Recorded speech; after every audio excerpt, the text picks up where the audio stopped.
तो art of living का जो मतलब है वो एक जीने की कला है। अब जीने की कला एक गलत वे में भी हो सकती है, एक ठीक वे में भी हो सकती है।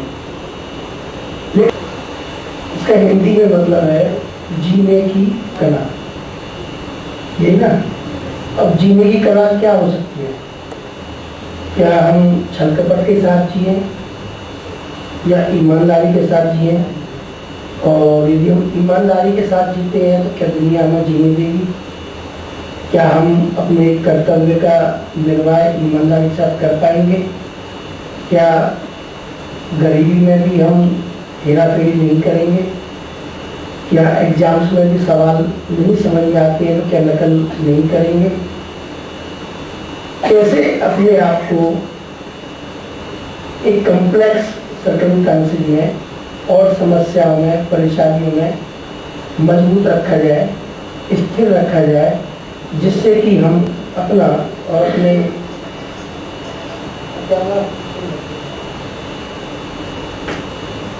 जिससे कि हम अपना, अपने समाज का, अपनी दुनिया का निर्वाह कर सकें। जन्म जब बच्चे का होता है, लड़का पैदा होता है तो खुशी होती है कि हमारा वंश चलाने वाला आ गया, हमारी संपत्ति बिजनेस को बढ़ाने वाला आ गया। लड़की होती है कि अपने घर में लक्ष्मी आ गई और घर के काम काज में। हमारा जन्म जब होता है तो बहुत तरह तरह के प्रयास लगते हैं, नई बातें मिलती हैं, खुशी बांटते हैं। मामा बन गए, बुआ बन गए, पापा बन गए, माँ बन गए और बधाइयाँ देते हैं। उसके बाद एक नया सिलसिला शुरू होता है कि स्कूल में पढ़ाओ, उसकी पढ़ाई कैसी हो, शिक्षा कैसी हो। कुछ चीज़ें माँ बाप जन्म के साथ दे देते हैं, एक नाम दे देते हैं, एक जाति उसको दे देते हैं और एक धर्म उसको दे दिया जाता है। मुसलमान हो तुम अपना खतना कराओ, मुसलमानी कराओ, हिंदू हो तो ये करो। जातक संस्कार या ये जो पवित्र संस्कार होता है, हर धर्म के हिसाब से उसकी प्रोग्रामिंग शुरू हो जाती है। बच्चे को ये नहीं पता कि क्या हो रहा है। क्या बच्चे को पता लगता है क्या हो रहा है? उसको नहीं पता। उसको तो ये मजा आता है कि 10 लोग आ रहे हैं घर में और नए कपड़े बन रहे हैं, खाने पीने का सामान बन रहा है और वो खुश है। उसके बाद बच्चा अपना एक नई दुनिया में कदम रख देता है, स्कूल जाना शुरू हो जाता है, पढ़ाई शुरू कर देता है और स्कूल में नए साथी मिलते हैं। अपनी चॉइस से उसका एक ग्रुप बन जाता है, 4 या 6। कुछ शरारती बच्चों का ग्रुप बन जाता है, कुछ पढ़ने वाले बच्चों का बन जाता है, कुछ पैसे वालों का बन जाता है, कुछ गरीब बच्चों का बन जाता है, कुछ जाति के नाम पे बन जाते हैं, कुछ मोहल्ले के नाम पे बन जाते हैं, कुछ रिश्तेदारियों के नाम पे बन जाते हैं। ये सिलसिला 10th तक चलता है। 12th में थोड़ा सा आत्मज्ञान होता है कि मुझे अपने ऊपर कोई जिम्मेदारी देनी है। पेरेंट्स की उससे उम्मीदें शुरू हो जाती है कि तुम क्या बनोगे। बनने के समय ये देखा जाता है कि इसका दिमाग कितना है, क्या बना है। कुछ विजन रख लेते हैं, IAS ऑफिसर बनना है, स्पोर्ट्समैन बनना है, या MBA करनी है, या ये करना है, वो करना है, इंजीनियरिंग करनी है। ये एक चक्रव्यूह सोच का शुरू हो जाता है, ये ना। फिर 12th के बाद बच्चे में थोड़ी ताकत आ जाती है, वो इनकलाबी होना शुरू हो जाता है। कॉलेज के किसी आंदोलन में भाग ले लिया, मोहल्ले के किसी आंदोलन में ले लिया और हमारा धर्म सबसे अच्छा है, उसकी नारेबाजी में शामिल हो गया, हमारी जाति सर्वश्रेष्ठ है। फिर वो अपने समाज को ज्वाइन करना शुरू कर देता है एक्टिवली। जैन समाज में चला गया, SC ST समाज में चला गया। हर धर्म के अपने अपने गुट बने हुए हैं, यही होता है।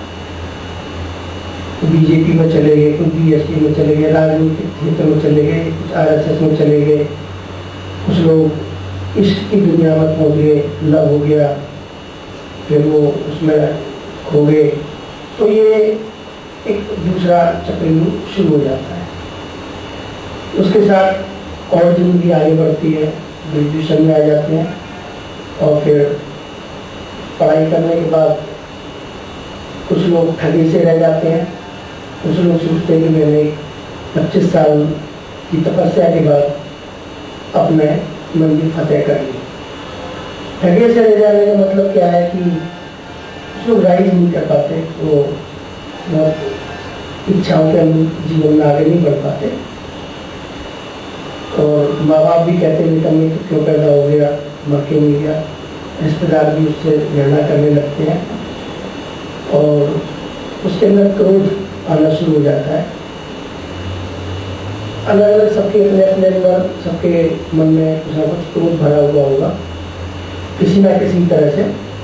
मेरी गारंटी है कि आप में सब लोग तो 100% सेटिस्फाइड नहीं होंगे कि आपको क्या चाहिए था और आप क्या है।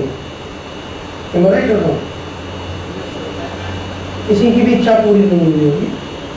जो आप आज कर रहे हैं वो एक मजबूरी हो सकती है, वो आपकी 5 साल पुरानी इच्छा तो नहीं होगी। जो जॉब आपको मिलेगी वो मजबूरी में ही होगी, क्योंकि आपकी इच्छा बीएड करने के बाद कुछ और हो सकती है। मैं पूछूंगा बीएड करने के बाद ऐसा कोई कॉलेज लिख के दो, ऐसा कोई व्यवसाय लिख के दो जिसमें आप बस इसके बाद कुछ नहीं चाहिए, मुझे जिंदगी भर नहीं चाहिए, तो शायद कोई भी लिख के नहीं देगा।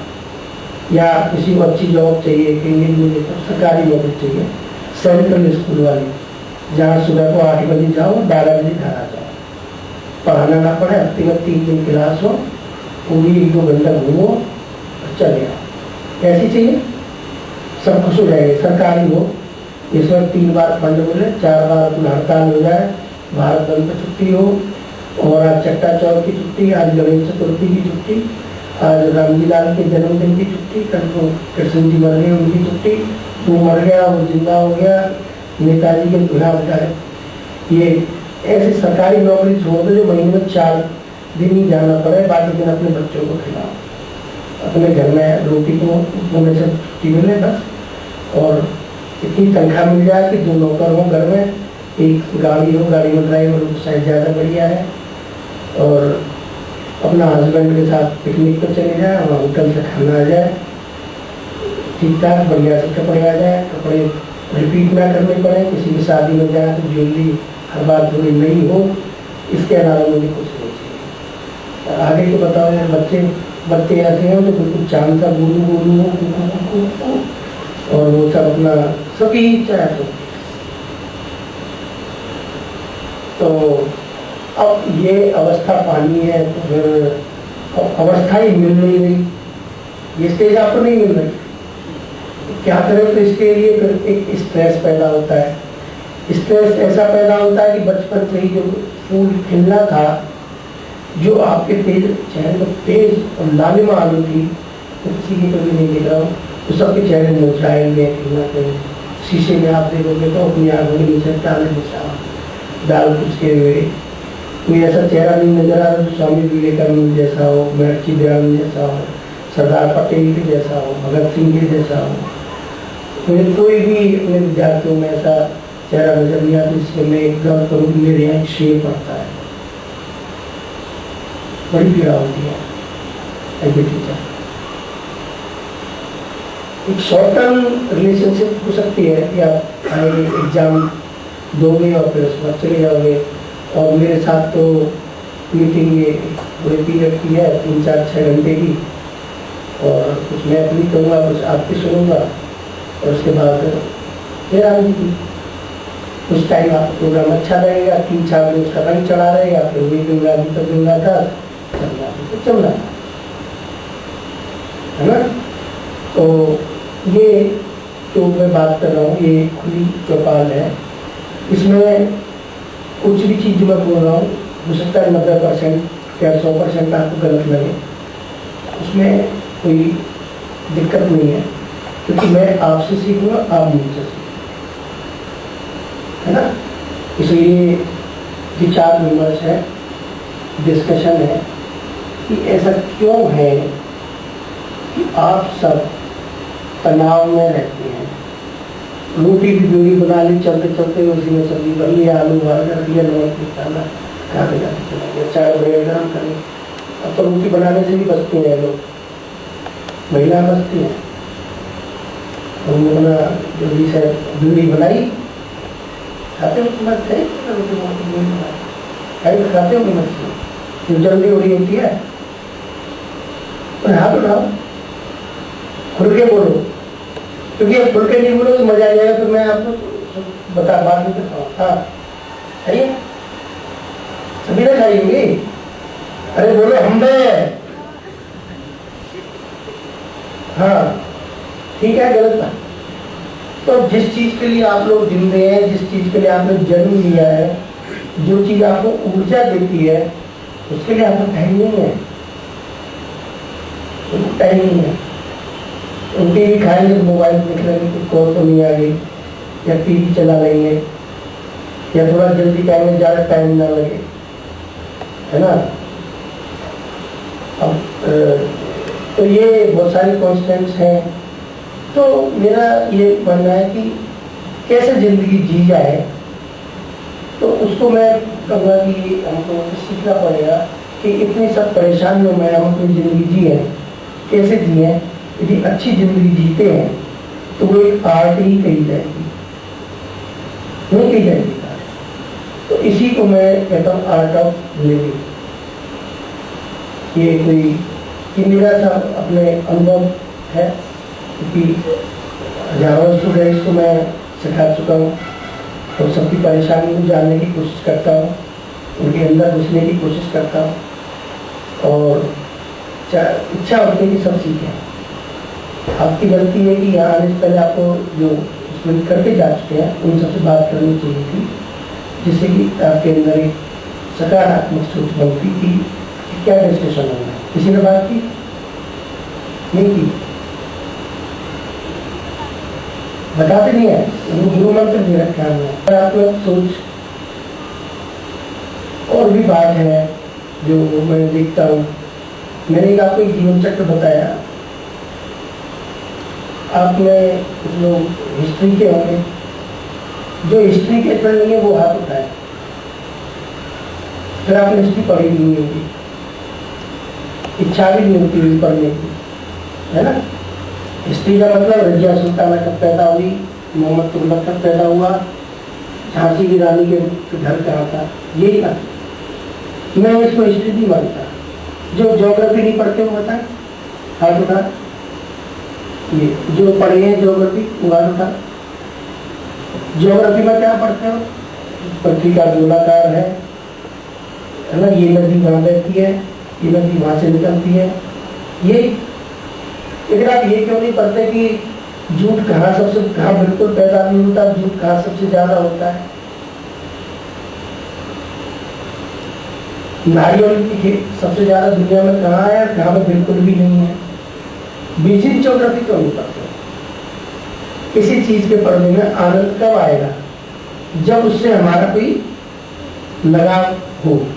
लगाव मतलब हमारी स्वार्थ सिद्धि में कहीं ना कहीं सहायक हो।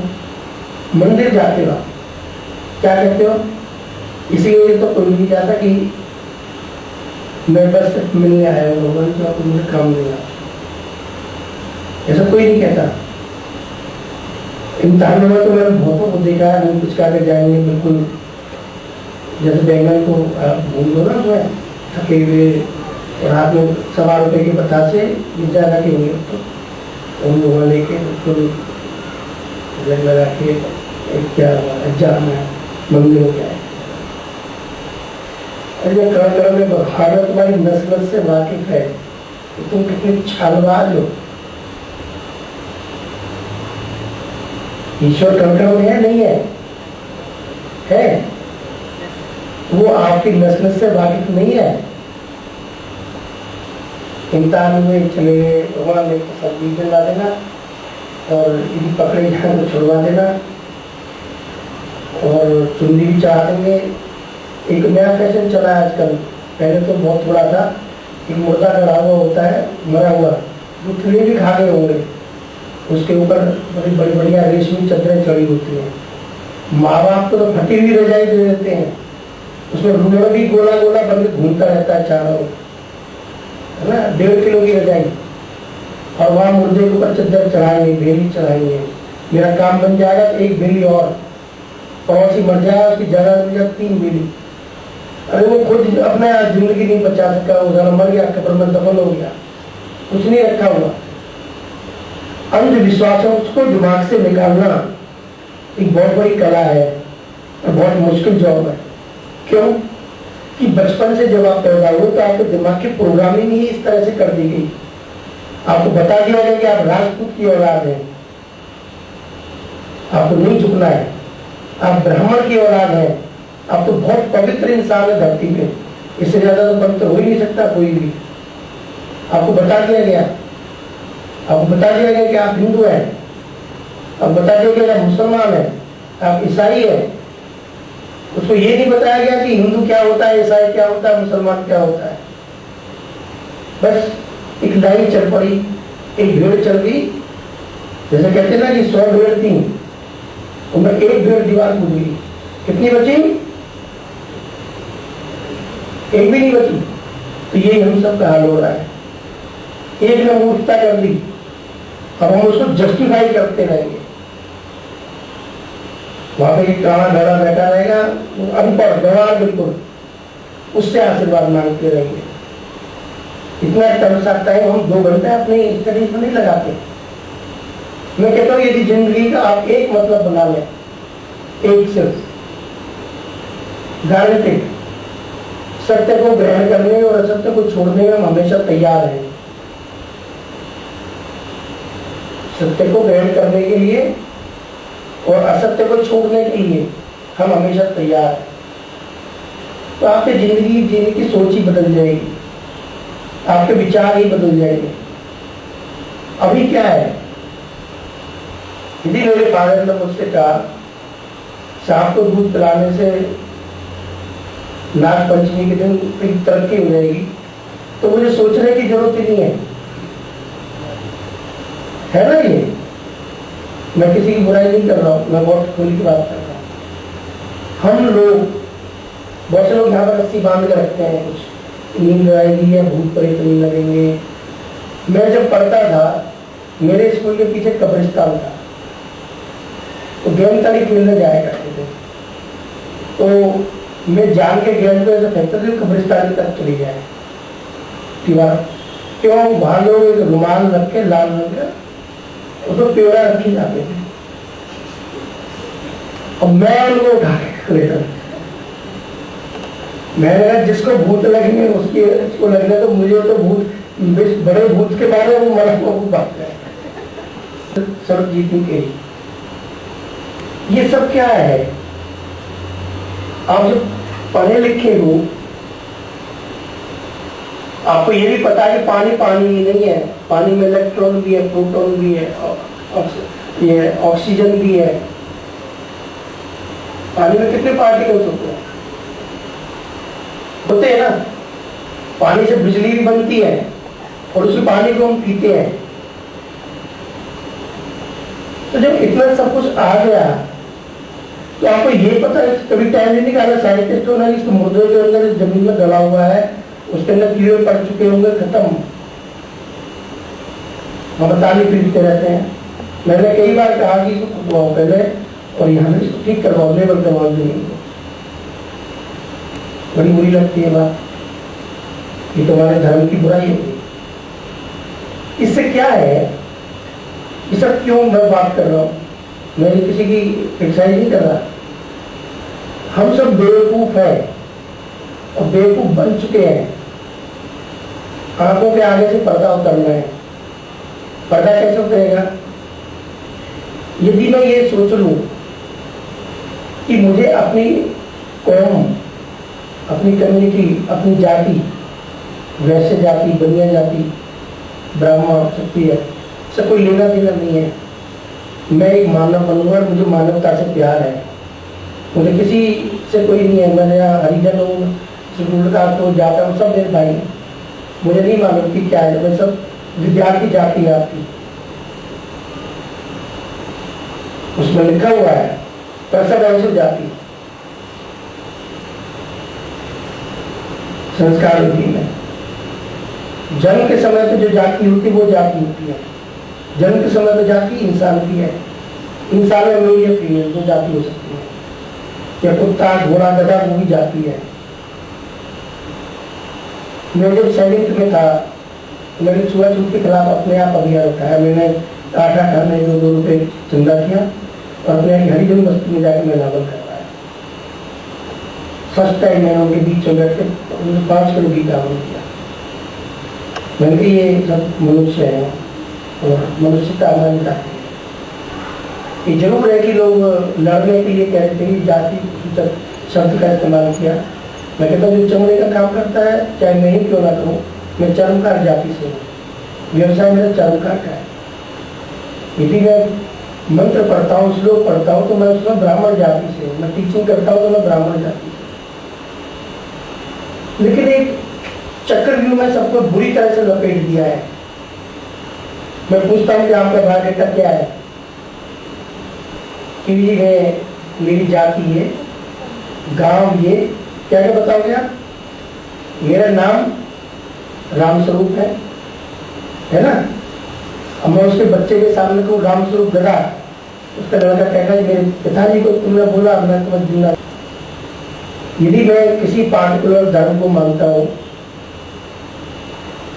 अब मैं कहूँगी जी ये तो संत कबीर ने जो दोहे कहे कि मैं आधे गलत है, तो जो कबीर को मानते हैं वो कहेंगे सब आज के बाद आप हिम्मत मत कर लेना और ये तो झगड़ा हो जाएगा।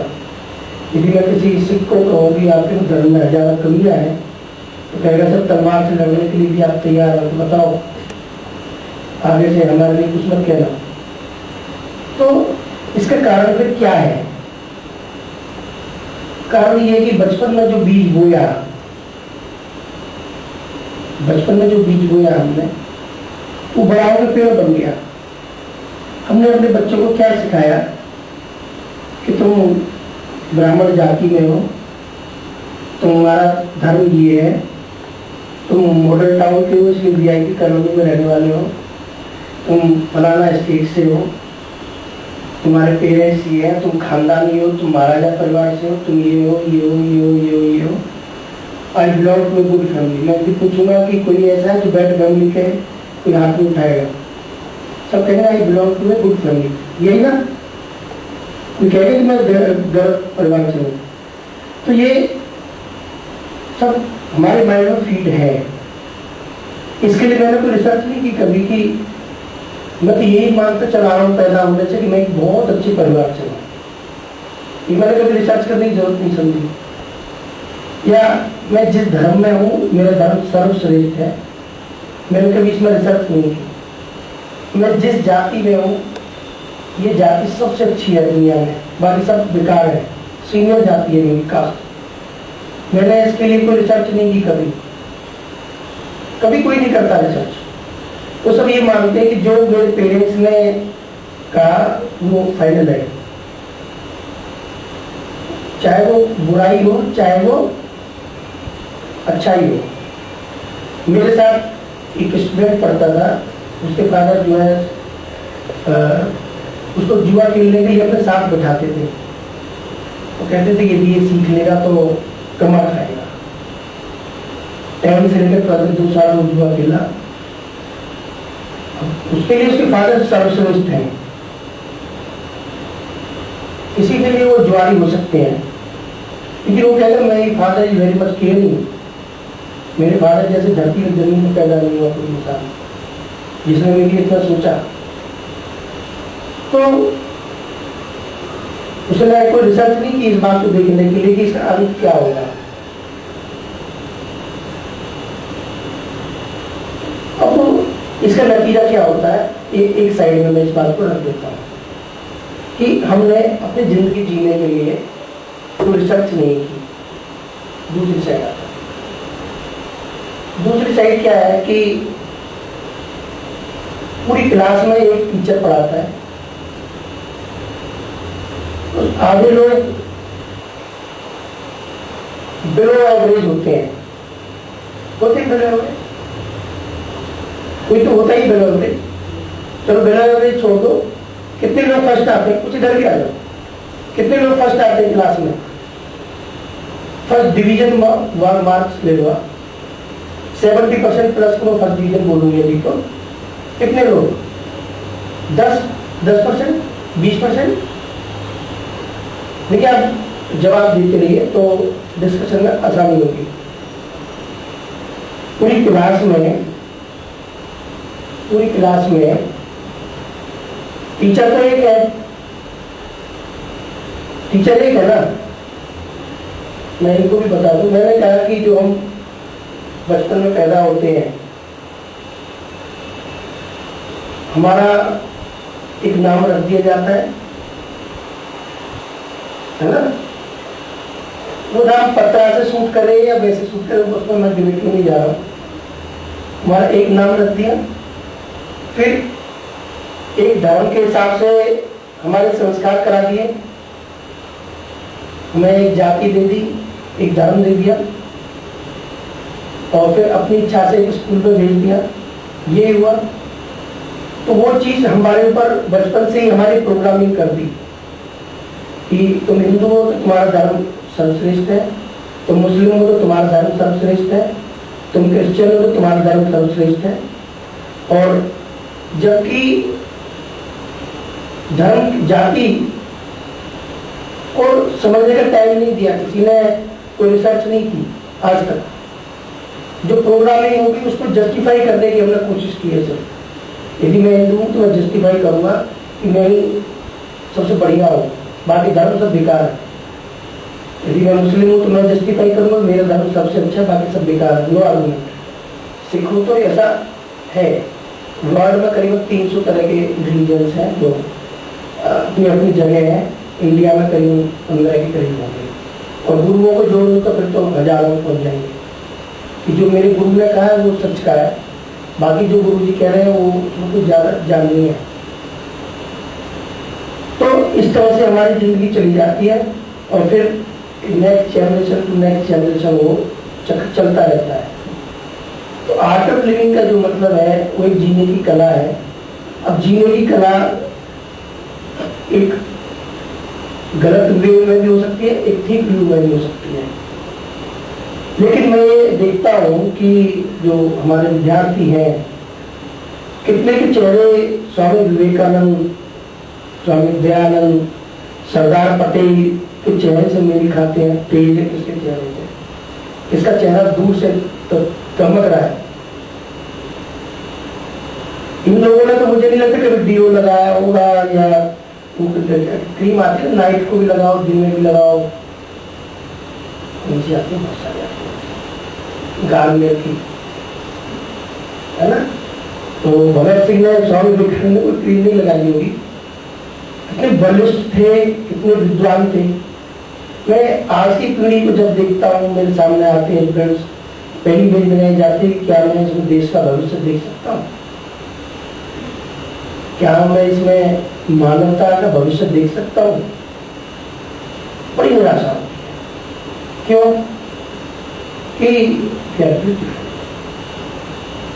स्टाइल हुई, ड्रेस पहनी, टी शर्ट में चल लगा, हगी हूँ, बकी हूँ, जो भी तरह, इससे we are trying to forward ourselves as a smart person.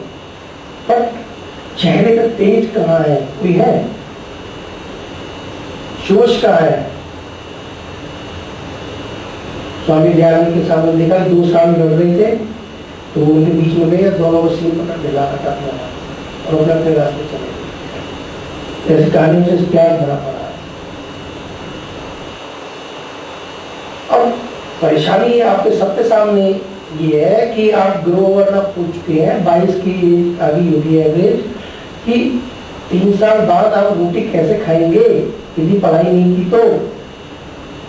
बचपन से पढ़ते आ रहे हो, अच्छे से अच्छे स्कूल में भेजे, अच्छे से अच्छी जगह भेजे, माँ बाप ने आपको पैसा खर्चा करा, ट्यूशन भी पढ़े, रात को भी पढ़े, एटम बम या कुंजी उंजी भी लेके आए, सामने वाले को भी ताड़ लिए, हाथ पे भी लिख के ले गए।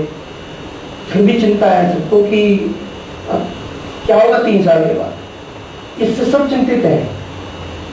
ये चिंता अंदर ही अंदर सबको खाई जा रही है।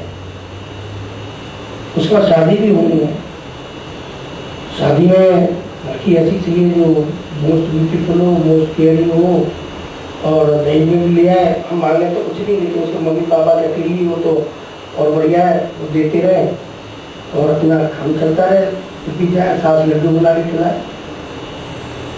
इच्छाओं का कोई अंत नहीं है। बहुत सारी चीजें कॉम्प्लेक्सिटी घूम रही है सामने। यहाँ तक कि एग्जाम्स के दिनों में आप किताब खोलते हो तो आपको अपने काम याद आने लगते हैं। रात को सोते हो तो रात को एग्जाम्स नजर आता है। तो मैं फिर उस टॉपिक पे आ रहा हूँ, क्लास में कितने स्टूडेंट 70% लाते हैं? बहुत कम। इस पर भी हमने कभी ध्यान नहीं दिया।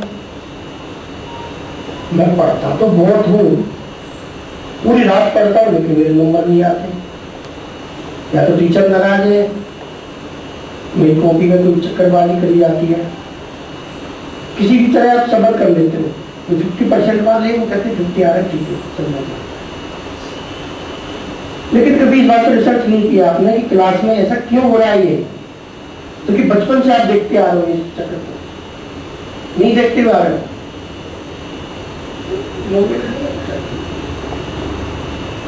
तो मैंने इस पर स्टडी की काफी टाइम, बहुत सारे स्टूडेंट को बैठे जाए, अलग अलग भी मैंने बात की, उसका एक नतीजा निकला। ये निकला कि जो मैं पहले कह रहा था ना, वही उसका नतीजा निकला। आपकी जो हार्ड माइंड है, कितना परसेंट आप यूज करते? 4-5 बस। 4% तो कुदरत ने आपसे छीन ली, मैक्सिमम 5%। 5% में भी आपके अंदर क्या भरा हुआ है? अभी मैं आपसे पूछूं कि आपका बर्थडे कब था, याद है? कहाँ थे उस दिन? एकदम याद आ गया? किसके साथ मनाया? एकदम याद आ गया? जब कॉलेज में आए पहला दिन, ध्यान करो गेट से यहाँ तक कैसे आए, याद आ गया?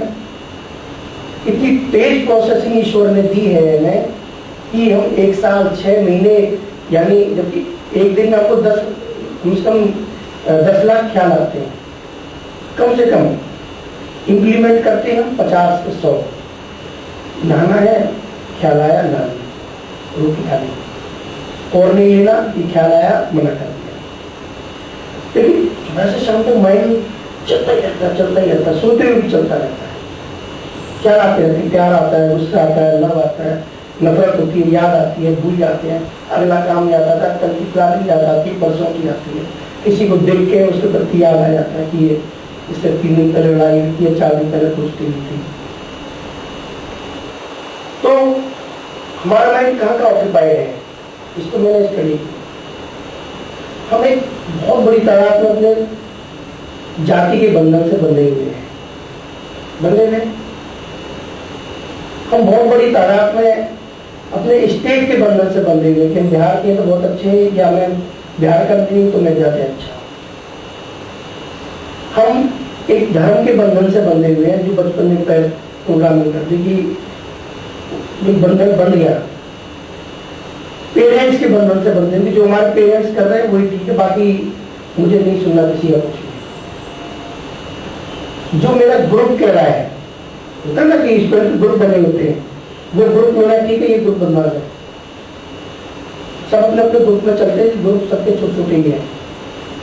मेरा ग्रुप, मेरी जाति, मेरा धर्म, मेरे माँ बाप और मेरा पंडित, लोग तो बल्कि पंडितों कहने को आदमी को काट देते हैं। ये सब ठीक है, लेकिन ये इस सब को आप साइड कर सकते हो आराम से। मैं ये कहूँगी सबको छोड़ दो, अपने धर्म को छोड़ दो, जाति को छोड़ दो, पेरेंट को छोड़ दो, सबको छोड़ दो। छोड़ दो कि मेरा तो एक ही धर्म सिर्फ मानवता। इतनी तकलीफ होगी जब तक आप मानवता, क्योंकि ये जो माइंड है एक जलेबी की तरह घुमा हुआ है पूरा। इसका अंदर शेप कैसे होती है? घूमी हुई है, और 95% उसमें पूरा भरा हुआ है। आपको ये शायद याद नहीं आएगा कि सबसे ज्यादा प्यार आपको कौन कौन करते हैं, लिस्ट शायद लंबी हो जाए, लेकिन किससे आपकी लड़ाई हुई स्कूल में, कितनी बार हुई, इस टीचर ने सबसे ज्यादा दुखी करा, आपको ध्यान आ गया होगा, ध्यान आ गया ना। तो जो नेगेटिविटीज हमारे माइंड में भरी होती है वो किसी के में कम होती है, किसी के में ज्यादा होती है, किसी के में ज्यादा होती है, किसी के में कम होती है। जिसके माइंड में चीजें कम होती है उसका ध्यान सामने के ब्लैक बोर्ड पर ज्यादा लगता है। अब कुछ लोग टीचर पढ़ाता है, फूल बनाते रहते हैं कॉपी के पीछे, कुछ लोग ध्यान से सोचते रहते हैं, कुछ लोग क्रॉस क्वेश्चनिंग बहुत करते हैं। तो सबके माइंड की अप्रोच का सवाल हो गया। माइंड की अप्रोच है ना, माइंड की अप्रोच सबकी एक जैसी नहीं होती, अलग अलग होती है। अलग अलग क्यों होती है? उसके लिए अलग अलग हमने, हमारा जितना कॉम्प्लिकेटेड हमने अपने आप को बनाया हुआ है वो उसी तरह होगा। मैंने पूछा कि आप में से ज्योग्राफी कितने लोगों ने पढ़ी है, भूगोल, उसने कहा हमने पढ़ी है। मैंने बाकी से पूछता आपने क्यों नहीं पढ़ी, तो बाकी कहेंगे जी मेरा तो विषय ही नहीं है, मैं तो लाइब्रेरी में जाके एक दिन पढ़ लूँ तो क्या बिगड़ जाएगा, क्या कर जाए। ऑलराउंडर क्यों नहीं बनना चाहते, हिस्ट्री क्यों नहीं पढ़ना चाहते, कॉन्स्टिट्यूशन ऑफ इंडिया के 20 आर्टिकल क्यों नहीं पढ़ना चाहते? क्या आपको रोका है? किसी ने नहीं रोका, लेकिन वो रोका हुआ है क्योंकि आपके माइंड की सोच वहां तक गई ही नहीं, कभी कभी नहीं गई। तो इन सबसे मुक्ति कैसे पाएंगे? इन सबसे मुक्ति पाएंगे आर्ट ऑफ लिविंग के द्वारा, कि हम अपने जीवन को, अपनी जिंदगी को कैसे जिए। कि कौन डिसाइड करेगा? आप करेंगे, मैं करूंगा, आप करोगे। उसके डिसीजन में जिसका डिसीजन ज्यादा स्ट्रॉन्ग होगा वो अच्छी जिंदगी जिएगा, नहीं होगा तो वो ऐसी जिएगा। ये मेरा पक्का चैलेंज है। क्यों? कि फिर कोई चीज आपको तंग नहीं करेगी।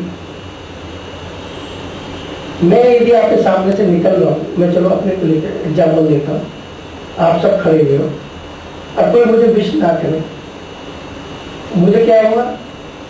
विश नहीं करा, कोई बात तो है, भाव बढ़ गए हैं, सब नेता ही नहीं कर रहे हैं, लगता है कोई प्लानिंग बन रही है, ये ना क्या नहीं करी थोड़ी मैं कर लूँ, ऐसा दिल होना चाहिए ना। यदि आपके छोटे भाई, आपके किसी रिश्तेदार ने आपसे नमस्ते नहीं की, क्यों मन प्रदूषित कर रहे हो? आप खुद कर रहे हो उनसे, तो सब रेसिप्रोकल है। आप इतना बड़ा दिल ना, किसी के घर गए, हारे थके, बिल्कुल प्यास लग रही है, उसने पानी ही नहीं पिलाया आपको, नहीं पिलाया, मांग के पी लो, मांगने से भी नहीं किया, बाजार से 2 रुपये का 1 गिलास पी लो। क्या आपके माइंड की कीमत वही 2 रुपये है? क्या कीमत है आपके दिमाग की? माइंड आपका प्रीशियस है नहीं है, है? कुएं का पानी ठहरा हुआ होता है, उसमें कंकड़ डालते रहो तो क्या उसमें आप अपनी तस्वीर देख पाओगे? देख पाओगे कभी? तो क्या जरूरत है? आप किसी के घर से निकलो ये सोचते हो तो मजा आ गया, वाह, I am very happy with this friend, is good person. तब देखना आपके अंदर क्या परिवर्तन आता है। और यदि आप ये सोचोगे फलानी वाली मौसी ने पानी नहीं पिलाया, हमें पूछी नहीं, पप्पू की शादी में 3 दिन लगवा रहे और उसकी ज्यादा परवाह हुई, घर में होता है नहीं होता है ना, बुआ की ज्यादा चल रही, हमारी बिल्कुल नहीं चली। बड़ी बहन को ये दिया दहेज में बाजार में, हमें एक ही साड़ी में टरका दिया, वो भी 200 रुपए की पूनम साड़ी की सेल चलाई। दिमाग खराब करते हो, क्या करो दिमाग खराब करने की? अपेक्षा ही मत करो ना। यदि कोई स्टूडेंट मुझे गाली दे देता है, मैं कहा उल्टी सीधी मेल, तो क्या मजा आ गया, उसने अपने मन की बात पूरी कर ली। जब तक आपकी तृष्णा पूरी नहीं होगी तब तक वो आपके अंदर एक इच्छा बढ़ती चली जाएगी, ऐसा है। रात को जब आप सोते हैं तो स्वप्न देखते हो ना? बोला जाओगे तो जवाब नहीं दोगे तो मुझे बहुत जल्दी हो जाएगा, मुझे लगेगा कि आप नींद में चले गए। देखते हो ऐसे स्टूडेंट दोस्त नजर आते हैं जिनको मिलने की उम्मीद भी नहीं थी, अचानक मिल गए, होता है ना? तो इसका मतलब स्वप्न तो सच्चा है, दोस्त भी सच्चा है।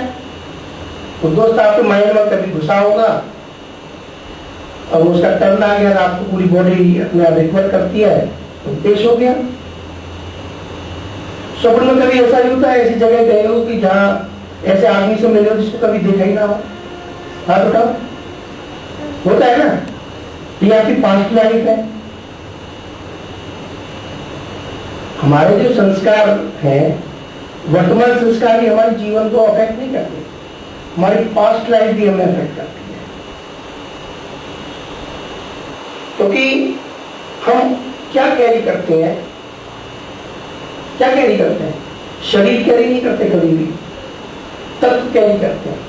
तत्व वाला यूज करूंगा मैं, जो उसको जो मर्जी बोलो। 10 साल पहले आपका शरीर जो था वो आपको पता है, तो फोटो में ही देख सकते हो, आप वो ला सकते हो, वो शरीर, वो जुबान की वो भाषा ला सकते हो?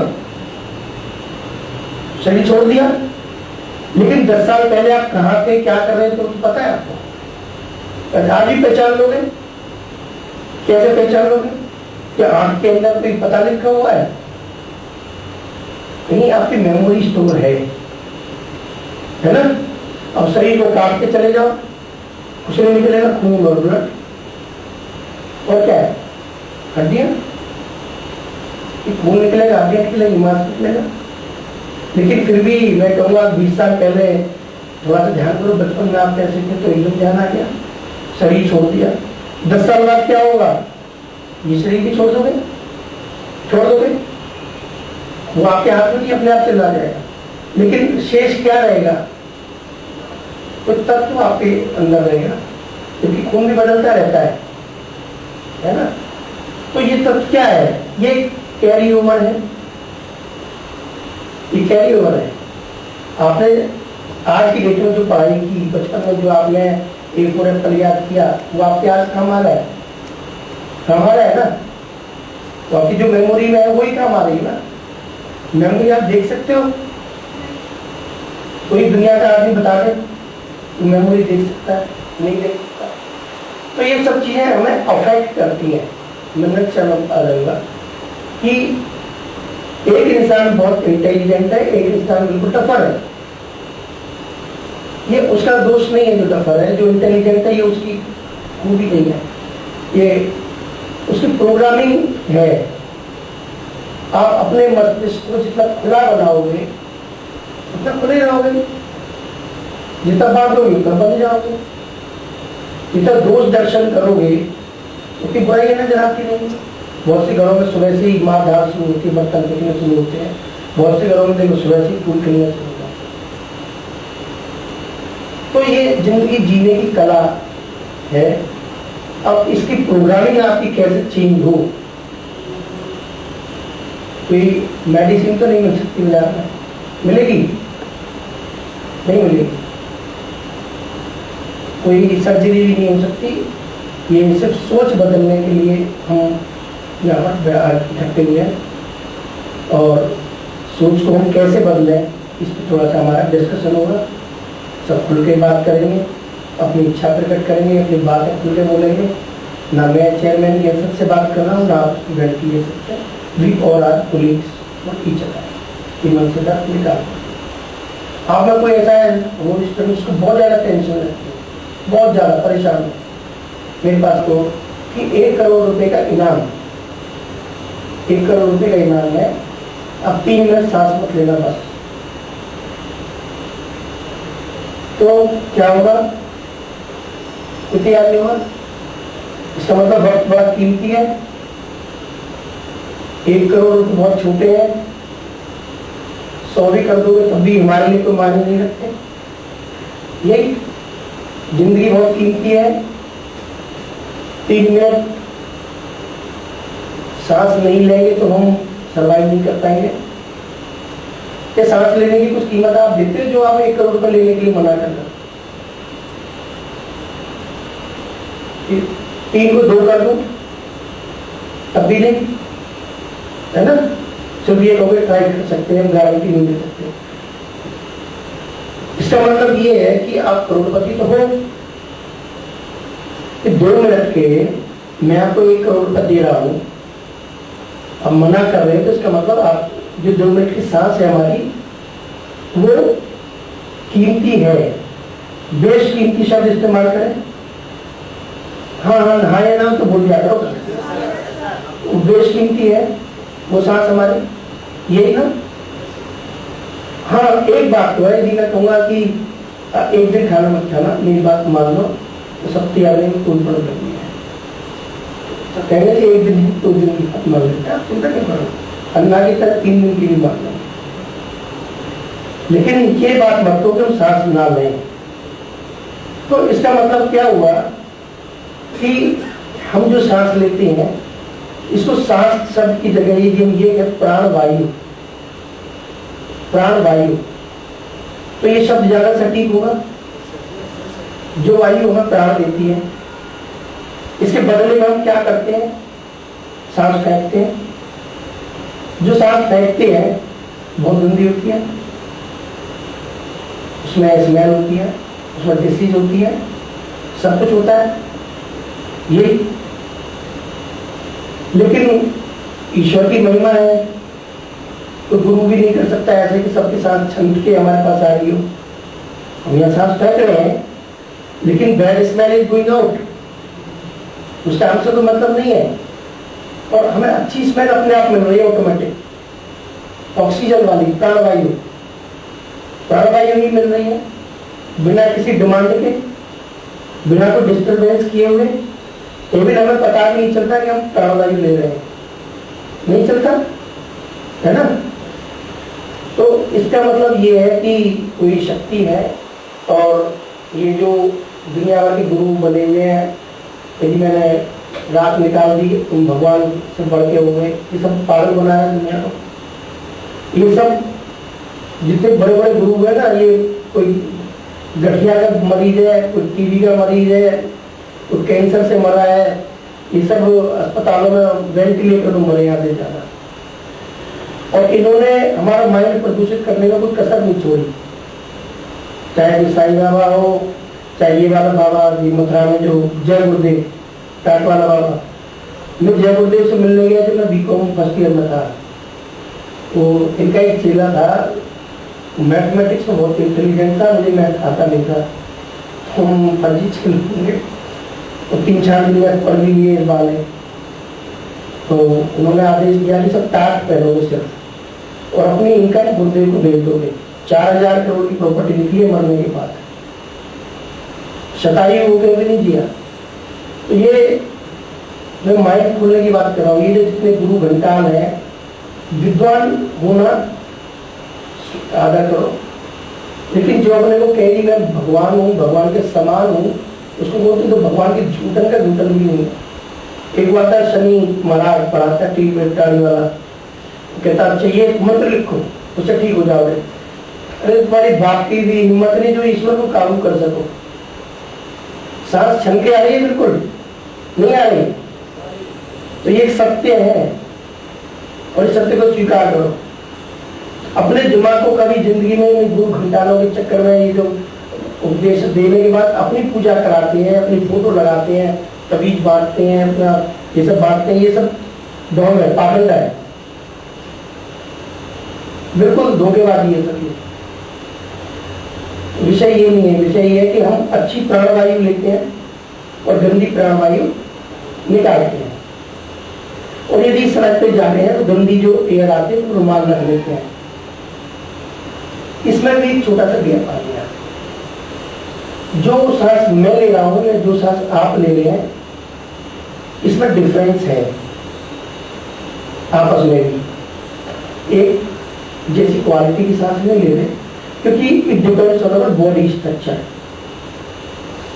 हमारे फेफड़े कितने मजबूत हैं, कितने स्ट्रॉन्ग हैं, और ये प्राणवायु हमारे माइंड को, बॉडी को कंट्रोल करती है, कुछ बीमारियां ऐसी है जिनमें सूंघ कर ही हम अपना इलाज करते हैं। विक्स सूंघ लेते हैं, आयोडाइड सूंघ लेते हैं, है ना, और घर में कोई पी के आया हुआ तो उसका मुंह सूंघ लेते हैं। तो बीड़ी की गैस कभी पता चल जाता है। ये जो प्राणवायु है, इसकी अच्छी क्वालिटी की सांस यदि अंदर जाए तो हमारे मस्तिष्क को प्रभावित करेगी, और गंदी वायु बाहर आए तो वो हमारे मस्तिष्क को प्रभावित करेगी। और यदि हम अच्छी ऑक्सीजन लेके विचार में आए, अपने माइंड को शून्य पे ले जाए, तो हमारी ये जो बुद्धियां हैं माइंड में घुसी हुई, ये बिना दवाई के खुल सकती है। समझ आया आपको? अभी आप बैठे हैं, सबके अंदर कोई ना कोई विचार हो रहा है, इसलिए कोई घड़ी कोई यूं कर रहा है, कोई यूं कर रहा है, कोई यूं कर रहा है, कोई पैर फैला रहा है, बार बार कोई तोड़ रहा है, क्योंकि ये विचारों का प्रवाह आपको डिस्टर्ब कर रहा है। तो आप शून्य की अवस्था में कब जा सकते हैं, मेडिटेशन में कब जा सकते हैं, जब विचारों का प्रवाह रुक जाए, आप ही रहें और कोई दूसरा ना रहे, आप शून्य पे आ जाए, और उस समय जो आप अच्छी वायु लेंगे, विद गुड थॉट, जैसा सोचेंगे ऐसा ही होगा। उस समय के जो विचार आपके मन में आएंगे कि मुझे बिल्कुल मानवता के सिद्धांत पर चलना है, सत्य को ग्रहण करना है, सत्य को छोड़ देना है। आज के बाद ना हिंदू ना मुसलमान ना सब एक इंसान है, सब मेरे भाई है, मेरी कोई जाति नहीं है, मेरी जाति इंसानियत है, और मेरी जाति मेरा कर्म है। यदि मैं जूते बनाऊंगा तो चर्मकार कहलाऊंगा, यदि पढ़ाई कराऊंगा तो टीचर ब्राह्मण कहलाऊंगा। ये एक सच्चाई को हम स्वीकार कर रहे हैं, हम सब कुछ नहीं है। तो उसके बाद हमारे मन में ये भ्रांतियां, भय, झूठ, सच, लड़ने की भावना, पीटने की भावना सब खत्म हो जाएगी। हम लोग ध्यान बटाते रहते हैं, लोग नेता लोग सबसे ज्यादा बदमाश नेता होता है दुनिया में। एक जगह से ध्यान बटाने के लिए दूसरा शरू का छोड़ देता है, दूसरी जगह छोड़ेगा, तीसरा छोड़ेगा, चौथा छोड़ेगा, पांचवा छोड़ेगा। हमको कोई नेतागिरी नहीं है, हम अपने आप में स्वयं लीडर है। स्वयं लीडर बनोगे, कैसे बनोगे कि आपके अंदर अच्छी सांस आए, अच्छे विचारों के साथ गंदे विचार उनके बैठ जाए।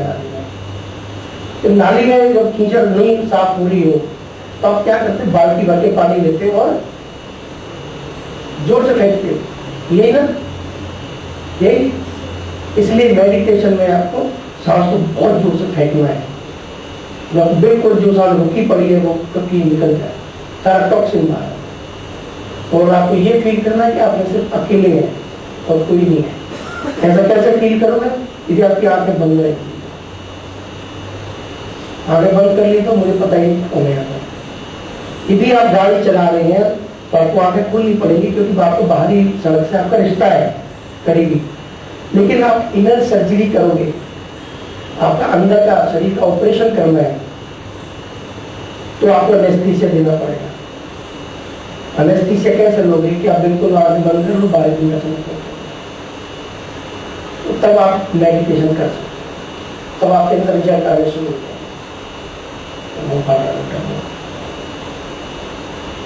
तो ये बहुत सारी चीजें हैं जो हम लोग डिस्कस करेंगे। आपसे मैं क्वेश्चन भी पूछूंगा, आंसर भी पूछूंगा। अभी तक मैंने जो कहा इसके विषय में किसी को कुछ पूछना हो बोलना हो बताइए। Breathing is good art. हाँ, पूछना है कोई भी क्वेश्चन करो, जिससे कि आप एक क्वेश्चन करते हो 20 लोगों को उसका ज्ञान मिलता है, समय बचता है। वो यू एग्री?